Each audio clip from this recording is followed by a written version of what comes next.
Guys, so let's discuss about the sales module and the basic accounting video series. Right, we'll start sales module.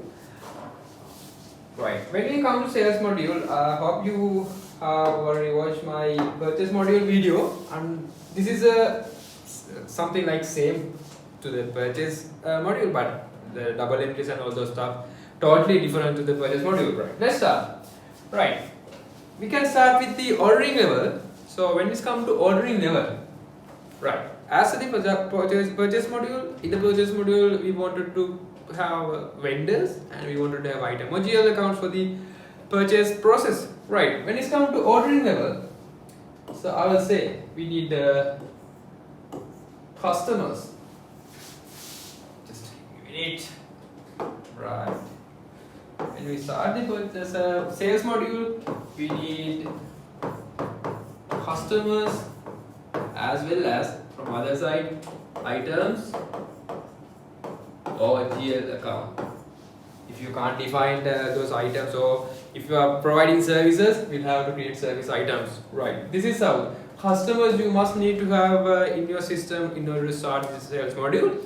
As well as sales module also we can start from purchase quotation or sorry, not purchase, it's sales. Right, we have to start with the sales quotation, sales order. I'm not defined sales requests, item or customer. Right.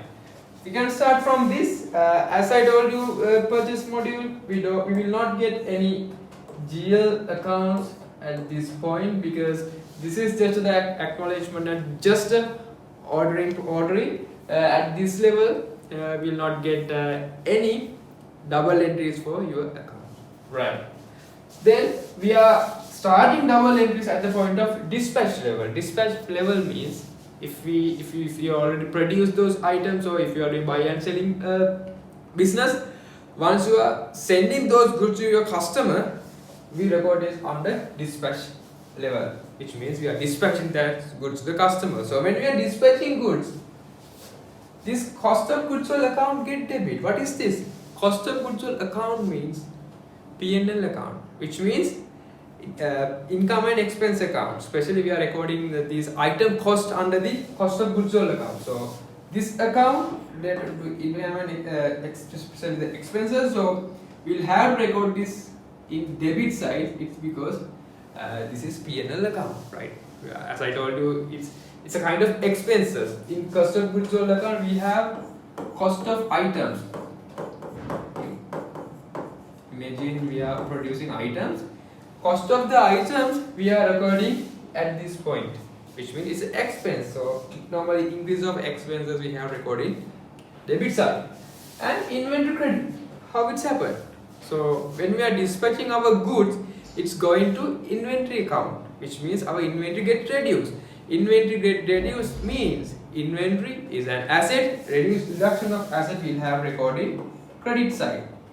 Then this inventory value get debit. Imagine inventory value is 100 rupees, inventory get debit by 100 rupees. That cost we are crediting to the cost of goods sold account, which means we are parking that value into the P&L.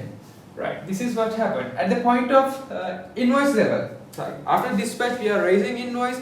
When we are raising invoice, then this customer debtor comes into picture. Debtor means customer. If we sold anything in credit basis, then this customer automatically become a debtor. Then debtor we have recording debit side. So why we are recording that in debit side? Reason for that is customers, debtors are assets. Then assets we have to record in debit side because increase of assets. This increase of asset we have recorded in debit side. And revenue.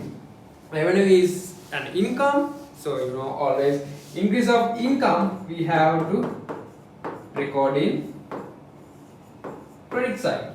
But I have told you in purchase module, if you do GRN and invoice both together, we can set off it with two accounts.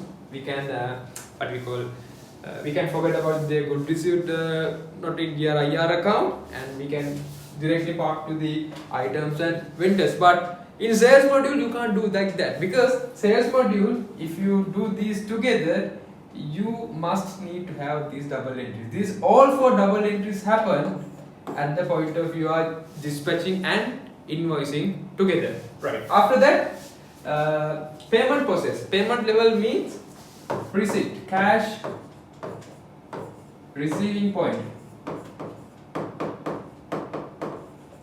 At the point of we are receiving cash, or when we are getting bank transfer, those are cash and banks are assets. So assets will have record in debit side, because increase of an asset we have record in debit side. Then data. Data means the data who customer who about to pay us now already paid us. Then we can release him from our account. Then we can credit that data balance.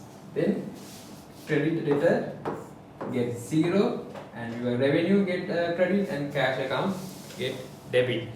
So it's very simple, but when it comes to scenarios, when it comes to issues, customer issues, this is kind of complicated to understand. When customer giving you the requirement quickly, you have to grab all this stuff quickly, or if you have any difficulty to grab those things, you have to question them and ask. So in order to do all those stuffs, you must need to have proper understanding about the process and what happened in backend in the system. Right, this is what happened in the sales module. So let's meet about important production module, double entries, with another video. So until next video, stay safe. Thank you.